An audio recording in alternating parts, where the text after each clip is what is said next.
E a palavra que Deus colocou no meu coração, e como eu disse, hoje foi um domingo especial, está sendo um domingo especial.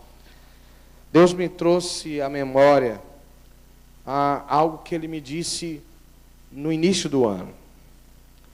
No início do ano, Deus colocou no meu coração uma palavra de que este ano seria um ano de edificar coisas novas. Um ano de edificar coisas novas. Deus colocou essa palavra no meu coração no início do ano. E essa palavra me alcançou primeiro pessoalmente e individualmente, né? Essa palavra tem muita força na minha vida, né? Eu estou vivendo uma transição pessoal muito importante mesmo. Eu acho que não é só porque eu fiz 40, né? Não sei se tem a ver com isso, né? Mas sinto também que tem a ver com o Kairos de Deus, né? Com o tempo de Deus, com o propósito de Deus para a minha vida. E coisas que Deus havia me dito há 5 anos atrás, né? Quando eu nem estava aqui, começam a tomar forma agora, né? Coisas que Deus me disse lá em 2011, começam a tomar forma agora. E é impressionante como que as peças do quebra-cabeça vão se juntando, se montando, não é? Eu nem imaginava estar em Petrópolis, eu não imaginava ser pastor dessa igreja, mas lá em 2011 Deus começou a gerar coisas no meu coração que caminham para a realização agora. Agora eu já consigo ver um embrião. Eu tinha uma palavra profética, agora eu já vejo um embrião do que Deus quer fazer na minha vida pessoal e ministerial.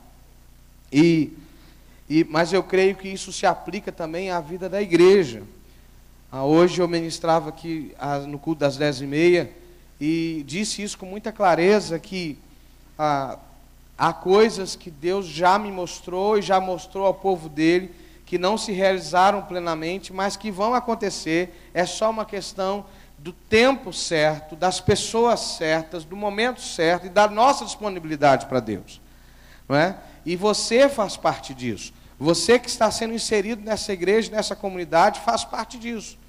Você é parte disso. Deus te trouxe aqui. Todo mundo que a gente recebe sabendo que Deus acrescentou, que Deus trouxe, que Deus acrescentou você como Deus fazia na igreja primitiva. Diz que Deus acrescentava dia a dia o número dos fiéis.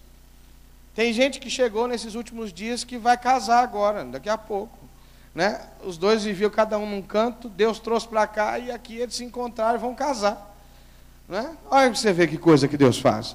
Então, de repente, você está chegando aqui solteiro e Deus vai te casar. Olha aí, já pensou? Dá para dar glória a Deus aí, não? Dá glória a Deus, gente, porque tem, olha lá, fica em pé aí, Beto e Rejane, olha lá. Estou falando daquele pessoal ali, aquele rapaz se converteu no Renove, né? E ela chegou para cá e vão casar. Não é? Estou falando, olha, e recebem, né? Estou falando deles, tem outras histórias, outros exemplos que eu poderia citar, mas eles estão assim na minha reta aqui, eu lembrei disso, não é? Tem outras histórias, ou seja, Deus que governa a nossa vida, Ele está interessado em gerar coisas novas para nós. Só que a gente precisa se colocar nessa posição, porque se eu creio que eu sirvo a um Deus vivo e não um Deus morto, não é? Quando eu penso, por exemplo, nesse arranjo que está aqui, o máximo que eu posso esperar desse arranjo é que ele se deteriore, porque ele não é vivo. É que ele se decompõe, que ele vai perdendo, daqui a pouco eu tenho que tirá-lo dali, porque ele já cumpriu o ciclo dele. Agora, quando eu penso em Deus, e na graça de Deus, e no favor de Deus, num Deus que é sempre presente, todo-poderoso, maravilhoso, esse Deus tem sempre coisa nova para me mostrar. E nós, seres humanos, nos tornamos sedentários. Houve uma época que, por conta da necessidade de alimento, o ser humano era mais, mudava mais, não é? Ele era mais nômade, ele andava de um lugar para outro para procurar alimento, como os animais fazem. Andava de um lugar para outro para procurar alimento, para fugir de uma peste, e ele se mudava. Esse ser humano, aos poucos, foi se tornando mais fixo nos lugares, mais sedentário nos lugares. E o que aconteceu com isso? A gente aprendeu a engessar as coisas. A gente aprendeu a estruturar as coisas, a colocar as coisas dentro de formas, de estruturas, para nos servirem. Enquanto a vida é dinâmica. Enquanto a vida é dinâmica.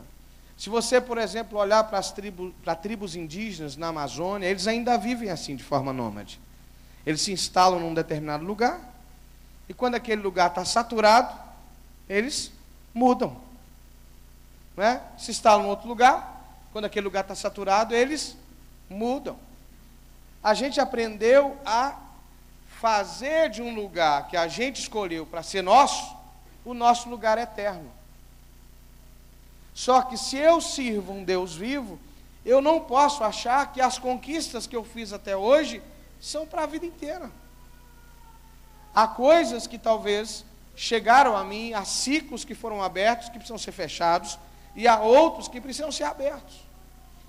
Agora, para me colocar nesse ciclo de viver o novo de Deus, de edificar coisas novas, eu preciso entender como Deus age. Eu preciso, a partir da palavra de Deus, entender como que Deus age gerando coisa nova.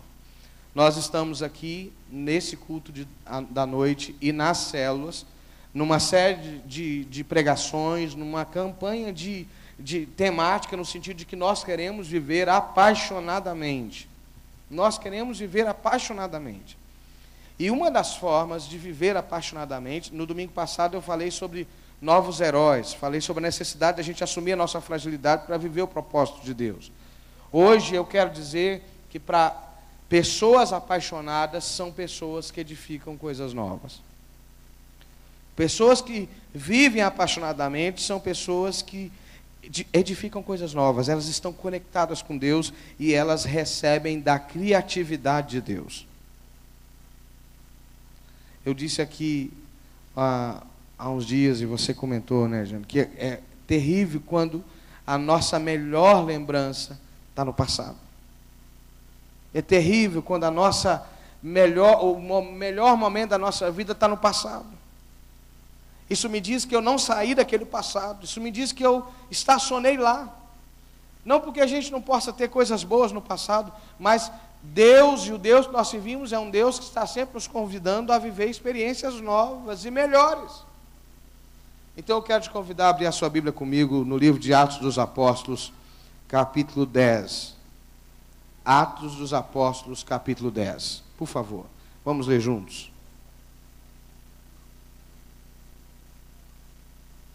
É um capítulo longo, mas eu vou ler só os primeiros 8 versículos e depois a gente vai compartilhando e conversando sobre ele. Atos 10, a partir do versículo 1.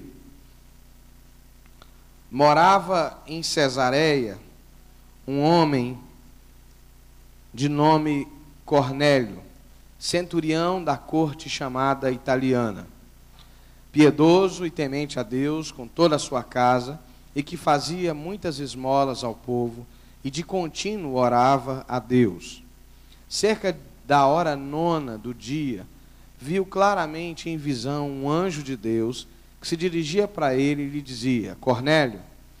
Este, fitando nele os olhos e atemorizado, perguntou: Que é, Senhor?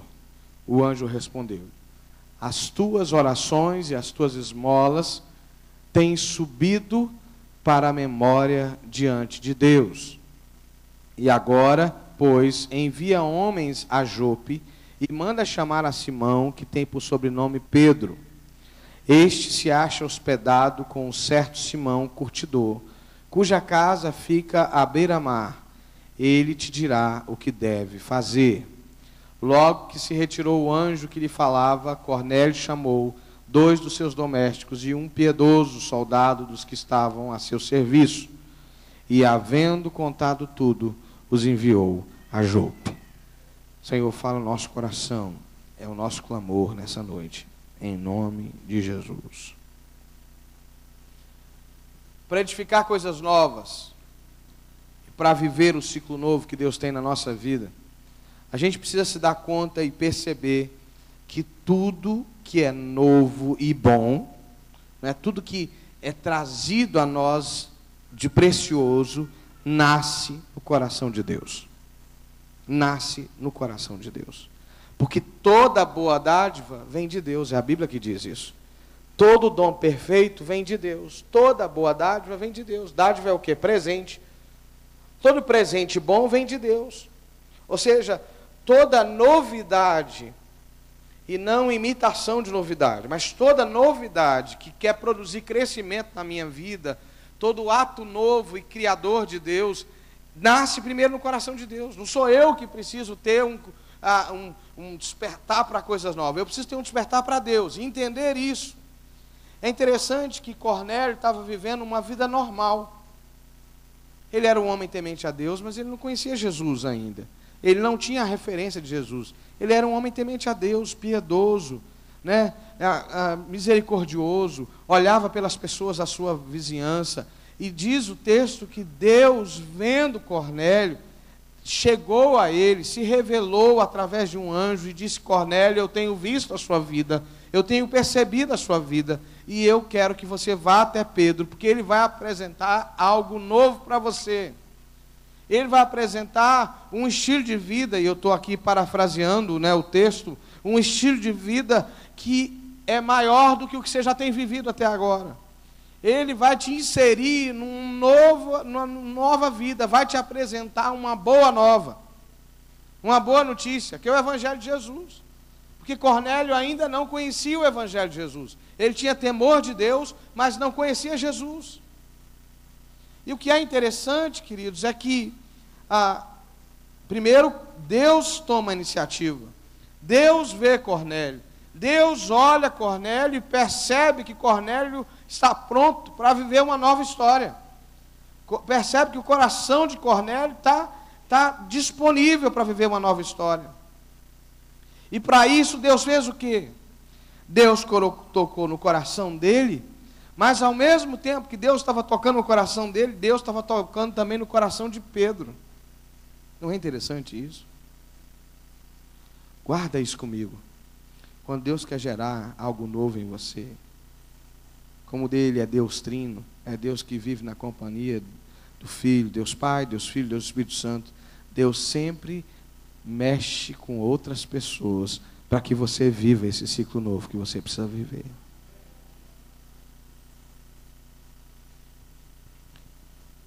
Como é que é o nome dela, Marli, da sua filha, da sua nora? Hein? Andressa, né? Tá aí, você, Andressa? Andressa está aí? Está ali, querida. Como a Andressa disse, não é? Pessoas se mobilizaram para que ela estivesse no Renova. Né? Deus tocou no coração de pessoas, e no teu. Não é assim? Certamente tinha gente intercedendo por você. Não é?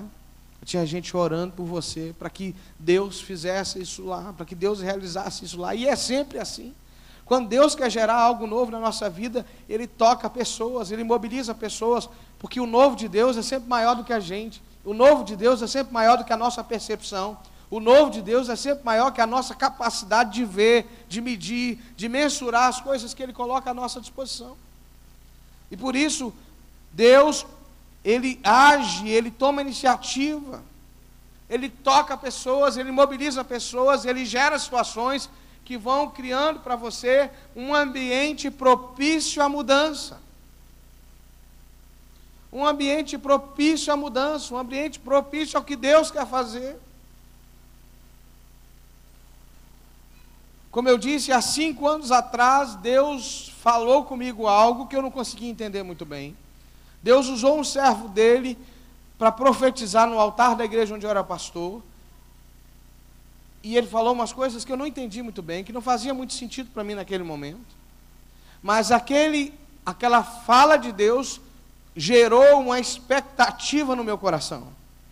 E quando Deus começa a fazer as coisas, né, uma das coisas que ele ministrou naquela época, esse irmão ministrou naquela época, é que Deus estaria me colocando junto com pessoas de diversas denominações.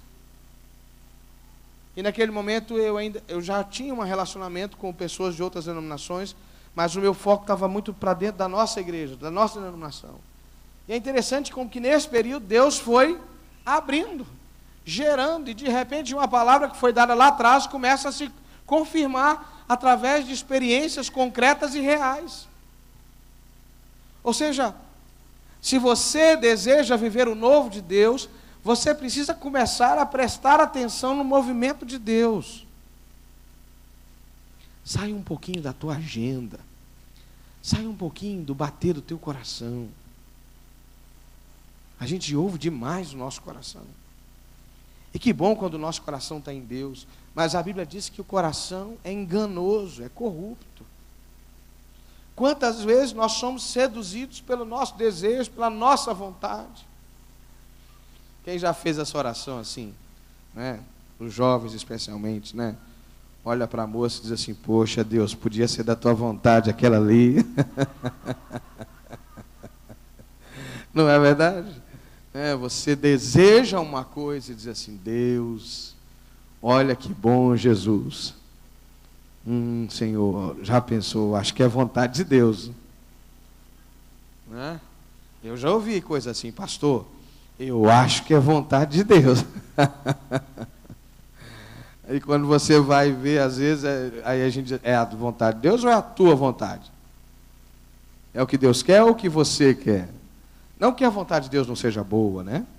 Mas nós somos treinados no nosso tempo, nos nossos dias, para ser satisfeitos na nossa vontade. Eu, quando era adolescente, meu pai tinha comércio, e eu cresci no comércio, eu ouvi do meu pai assim: o cliente tem sempre razão. Então ele podia estar todo errado, mas a gente tinha que continuar na elegância, atendendo ele bem, para que ele se sentisse bem atendido. Isso era uma coisa do balcão, do armazém do meu pai.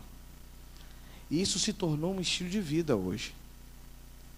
Porque a sociedade se estrutura toda, se molda toda para atender o desejo, a expectativa do cliente, não é, Ana? Não é? A gente recebe treinamentos de diversas maneiras para aprender a falar na linguagem que a pessoa quer ouvir. Em tudo. Em tudo.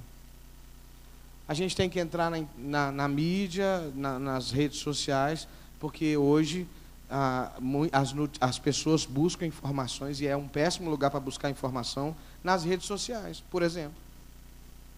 Então até a igreja está lá na rede social, dizendo: vem para cá, faz isso, faz aquilo, né, e tal, porque as pessoas buscam informações nas redes sociais. Quer dizer, há hoje uma demanda crescente de fazer ouvir a sua voz, o seu desejo, o seu gosto. Mas no reino de Deus, a gente continua pregando que Jesus é Senhor. Que a vontade de Deus é soberana sobre a nossa. E se eu quero viver coisa nova, eu preciso submeter a minha vontade à vontade de Deus. E preciso começar a prestar atenção. Qual é o movimento que Deus está fazendo? Entendeu? Porque se você quiser ficar teimando no que você acha que é o certo, Deus não vai te impedir de fazer isso, não. Mas quando você entra num processo de obediência à agenda de Deus, você dá um passo e o mar se abre. Se dá um outro passo e a porta se abre. Se dá outro passo e os caminhos vão ficando claros, porque você está se alinhando à agenda de Deus. Então a primeira coisa, para a gente edificar coisas novas, é perceber a agenda de Deus. A segunda coisa é estar pronto a quebrar paradigmas. Uma palavra que não é muito usada no nosso dia a dia. O que é paradigma? Paradigmas são como colunas, né? São como que princípios, né? Bases, estilos de comportamento, de valores que nós solidificamos, que nós consolidamos para nós.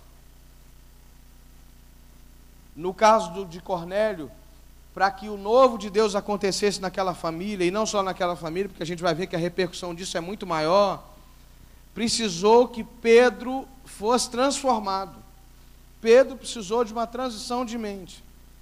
E olha que Pedro não era nem fariseu, não era religioso, não era nada disso, ele era um pescador. Um sujeito pescador. Há desconfiança que Pedro era zelote, né, que era um partido revolucionário e tal. daquele pessoal que acreditava na revolta armada. Eu ouvi isso há poucos dias, eu nunca tinha ouvido isso. É que pode haver uma suspeita disso por conta do corte da orelha do soldado lá, né? Apesar do texto falar de Simão, o Zelote, não há certeza disso. Mas a última coisa que Pedro era um judeu ortodoxo. Ele não era isso. Ele era um homem comum. Mas quando Deus mostra para ele um lençol descendo do céu, com um monte de carne que judeu não comia, e Deus dizia para ele assim, mata e come, ele diz assim, eu não. Eu nunca comi coisa impura. Eu não, Senhor. Eu nunca comi coisa impura. E aí Deus diz para ele assim, não considere impuro o que eu santifiquei. Sabe por quê? Porque estava chegando na porta de Pedro, homens que iam bater na porta dele, porque Deus tinha mandado Cornélio ir atrás de Pedro, para ir na casa de um gentil. O que é gentil? É um não-judeu. Ir na casa de um não-judeu e falar do amor de Deus para ele. Isso é um negócio extravagante para Pedro. E ele precisa se converter ao processo de Deus, porque para Pedro é muito difícil fazer essa transição. Isso parece inconcebível para nós. Não é? Parece inconcebível para nós. Não é? Mas é mais do que comida. Não é só comida, entendeu? É mudar de princípio, é negar uma história, uma cultura, uma mentalidade, uma forma de ver as coisas.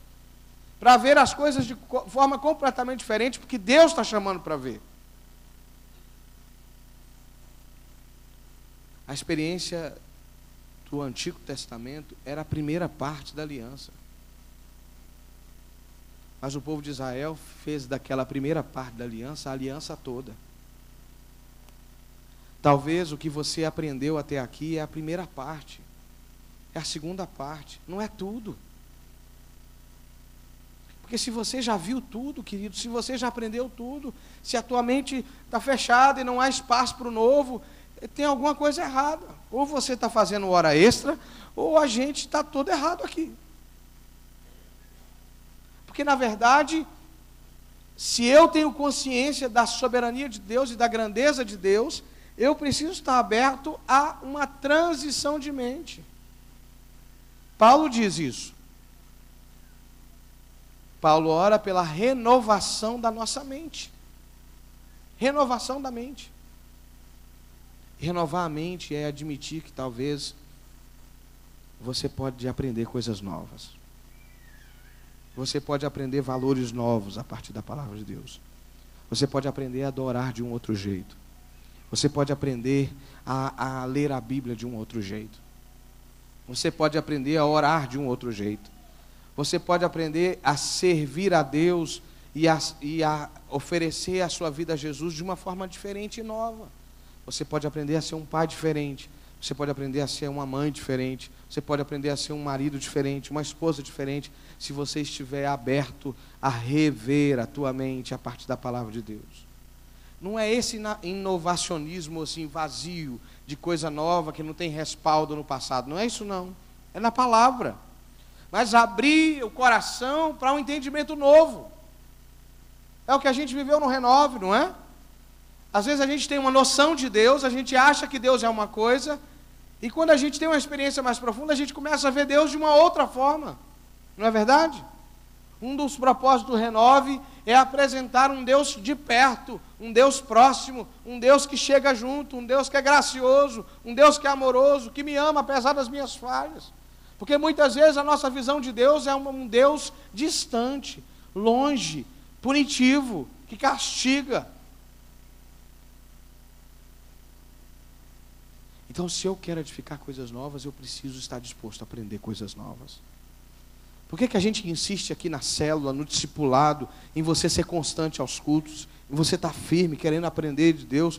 Porque quando você se abre para ouvir a voz de Deus e crescer como discípulo de Jesus, abre em si também possibilidade de você viver experiências que você nunca viveu.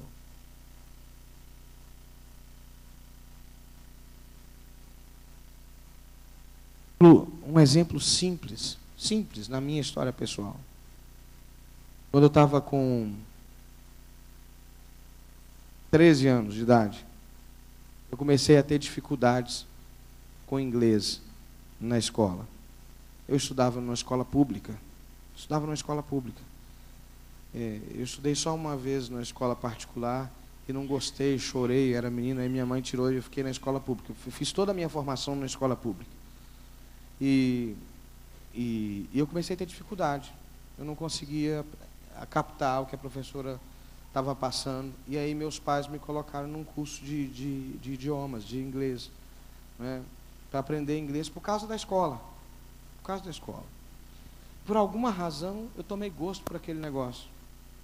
E porque eu aprendi, estou falando uma coisa simples, porque eu aprendi a falar inglês, eu já fui em vários lugares que eu só fui porque eu aprendi a falar uma nova língua. E porque eu me tornei útil para a igreja e para o reino nessa área. Eu só fui a alguns lugares porque eu me dispus a aprender aquilo.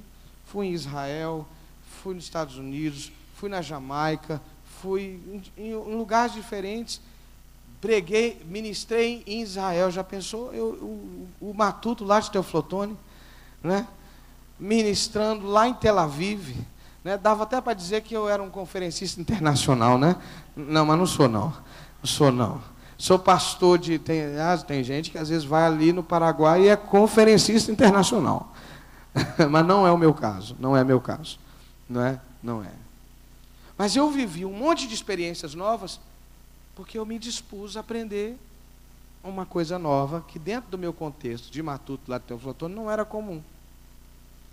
Dentro da faixa de renda, por exemplo, dos meus pais, era menos comum ainda.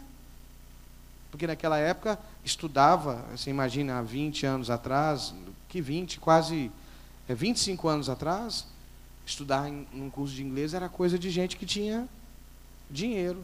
Mas meu pai, simples e visionário, deu um jeito, apertou para lá e para cá para que eu pudesse fazer o curso. É disso que eu estou falando. É de você se permitir aprender coisas que estão fora da sua caixinha. Estão fora da sua caixinha, onde seu braço alcança. E isso vale para o reino de Deus, isso vale para a sua vivência como casal, isso vale para você como profissional, isso vale para todas as áreas da nossa vida. Às vezes a gente conquista algumas coisas e a gente fica ali rodando em círculo em torno daquilo que a gente conquistou. Para edificar coisas novas, você precisa, dirigido por Deus, viver coisa nova. Deixa eu dar um outro exemplo. Eu tenho que caminhar para o final, né? Porque a hora está adiantada, né? Mas ainda tem tempo. Quem já assistiu aquele filme aqui chamado Croods? Quem assistiu o filme chamado Croods? As crianças viram. Cadê? Levanta, deixa eu ver. Você não viu? Poxa, vale a pena. Vale a pena. É uma animação do homem da caverna, entre aspas, né? E é um filme muito... Você viu também? O menino também viu.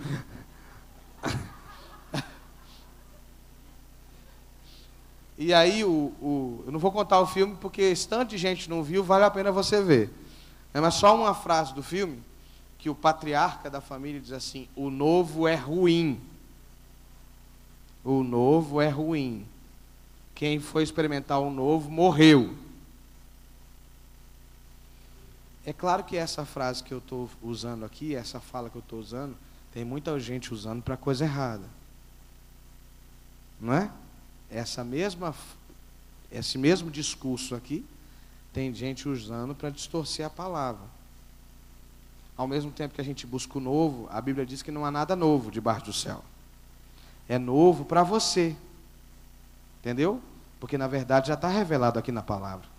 É novo para mim, porque na verdade, né, já está manifesto na palavra. Não é? Mas o que eu quero dizer é o seguinte: às vezes a gente estabelece limites muito rígidos para a nossa vida. Não é? Não, eu não vou na célula porque a célula é de noite. Eu estou acostumado a dormir 9h15. Né? E eu vou chegar aqui 9h17. Não vai dar certo. Entendeu? A gente não está disposto a pagar preço para poder dar um passo novo. Não vou no culto porque, não, sei lá, hoje tem renove, né? O pessoal chegando, o culto vai terminar tarde. Não, eu tenho que dormir tal hora. Não é? Coisas simples assim que engessam a gente no que a gente já conquistou. Né, Jean? O Jean é um profissional de e-commerce, não é, Jean? Faz assim, Jean, para o pessoal saber, ó. Profissional de e-commerce, não é? Coloca a empresa na rede, é isso? Por aí, Jean? Não é? Esse cara vende coisa nova, já pensou? Me dá um e-commerce assim, é assim que o pessoal chega, Jean? Não, mais ou menos, né? Você já pensou? Que às vezes, para poder viver uma coisa nova, você precisa se abrir ao novo de Deus na sua vida. Você precisa se disponibilizar para aprender coisa nova. E eu vou terminar. Se eu quero edificar coisas novas, esteja pronto para ser surpreendido. E aí eu queria que a juventude ouvisse essa palavra, essa segunda parte aqui de edificar coisa nova. Cadê os jovens? Estão aí os jovens? O pessoal está aí? Cadê os jovens? Por favor, me surpreendam com coisas novas, todos vocês. Hein? Tá bom? A gente é uma senhora idosa de 120 anos, mas a gente tem muito vigor, amém? Quem está afim de ver os nossos jovens aqui bombando, explodindo aqui para a glória de Deus? Quem está afim de vê-los assim? Hein? Vamos dar corda para eles, vamos? Vamos dar linha para esses meninos, vamos? Vamos ou não vamos? Vamos, os adolescentes, não queremos ver os nossos adolescentes bombando, ganhando um monte de adolescente para Jesus. Vamos dar linha para esses meninos, vamos, gente? Vamos. A hora que não der para a gente acompanhar eles, que fica um negócio assim muito diferente, aí a gente fica no nosso cantinho, né? E deixa os meninos cuidar deles, não é verdade? Né? Mas assim, nós queremos ver os nossos meninos crescerem, nós queremos ver a nossa juventude crescer, nós queremos ver a nossa igreja frutificar, e a gente precisa sair da nossa caixinha. Amém, irmãos? Sabe o que eu estou sonhando? E eu sei que Deus vai me dar, e vai dar essa igreja. Estou sonhando com um galpão grande, que as cadeiras sejam de plástico ou soltas, para que no culto a gente possa arrastar as cadeiras para lá e fazer uma festa para a glória de Jesus, hein? Hein? A gente começar a pular muito aqui, já a pessoa vai tremer tudo aqui, não é verdade? Mas que tenha também o culto onde a gente tem as cadeiras direitinho, né? Onde tem espaço para tudo. Tem que ter espaço onde os casais podem levar os seus filhos pequenos, né? Porque não dá para colocar a criança pequena no meio de um, né? De um negócio assim tão movimentado que não tem nem lugar para... Não é isso. Mas a gente precisa estar aberto ao novo de Deus. Onde tem espaço para a senhorinha de 90 anos, onde tem espaço para o moço de 40, para a criancinha de 2 anos que quer correr na igreja, que quer fazer, que quer aprender. Onde tem espaço para tudo e para todos. Mas onde Deus reina e faz coisa nova. Para terminar, eu preciso estar aberto a ser surpreendido por Deus. E essa parte é muito interessante. Pedro chegou lá. É engraçado, se fosse Paulo, ficava até mais fácil imaginar. Mas Pedro, pescador, né? Chegou lá e disse assim: bom, vocês sabem que eu sou judeu e que para nós judeus é proibido a gente estar com pessoas assim como vocês. Você imagina? O sujeito chega na sua casa dizendo assim: olha, eu sou judeu, mas assim, eu não tenho permissão para estar, mas porque Deus falou que eu estou aqui. Porque se não fosse Deus, eu não viria aqui na tua casa. O que aconteceu?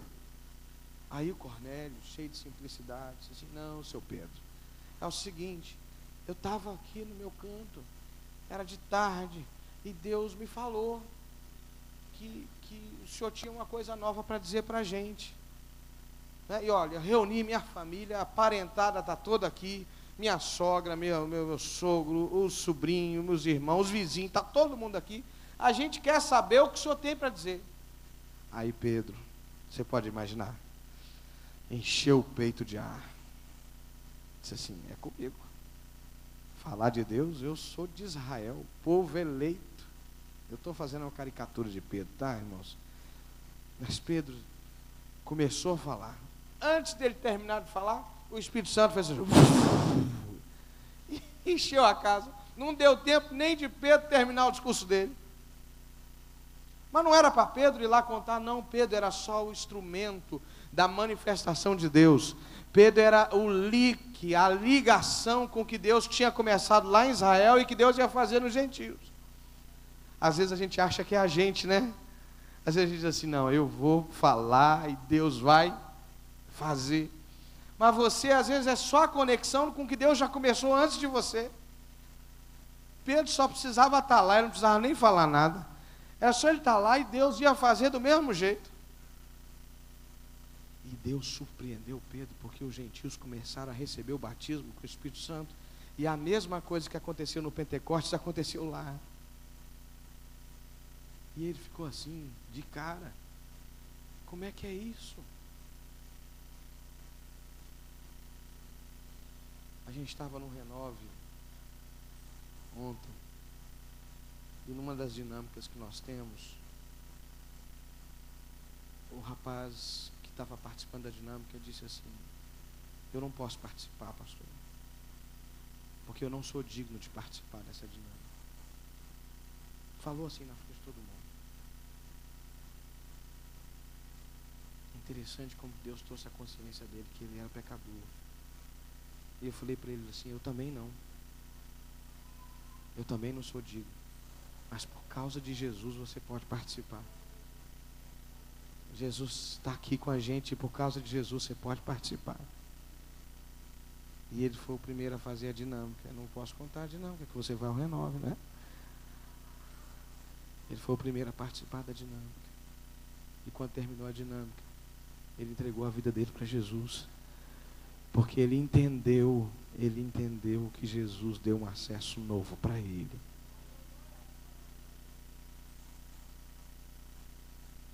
Querido, Jesus tem um caminho novo para você. Você está disposto a obedecer Jesus? Ou a igreja vai continuar sendo o lugar que você traz as suas ansiedades e você recebe uma anestesia? Que às vezes a gente usa a igreja como anestésico. A gente vem, canta, percebe a presença de Deus. E só da gente estar num ambiente onde Deus está presente, a gente se sente aliviado. Não é? Aí a gente é anestesiado, volta para casa. No dia seguinte já passou o efeito do anestésico. A gente precisa de mudança real. A gente precisa de coisa nova de verdade.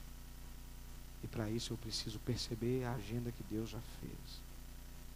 E que Deus já começou. Eu preciso ter disposição para dar um passo novo, para aprender coisas novas, para aprender uma vida nova.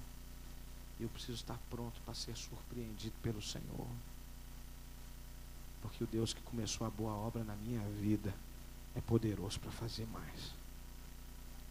Eu quero convidar você a ficar em pé.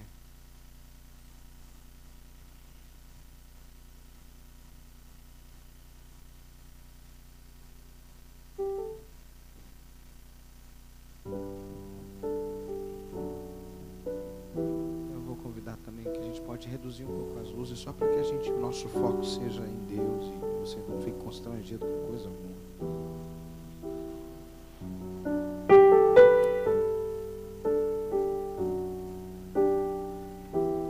Já te ofereceram comida depois de você ter almoçado? Já. Pode ser a melhor comida, mas cheira bem comida depois que você já almoçou? Hein? Depois que está com a barriga cheia. Não é verdade? Há coisas que você já viveu. Você já experimentou. Se você ficar parado aí, vai perder o sabor para você. Entendeu? A vida com Deus é uma vida em movimento. Deus quer agregar coisas novas à sua vida.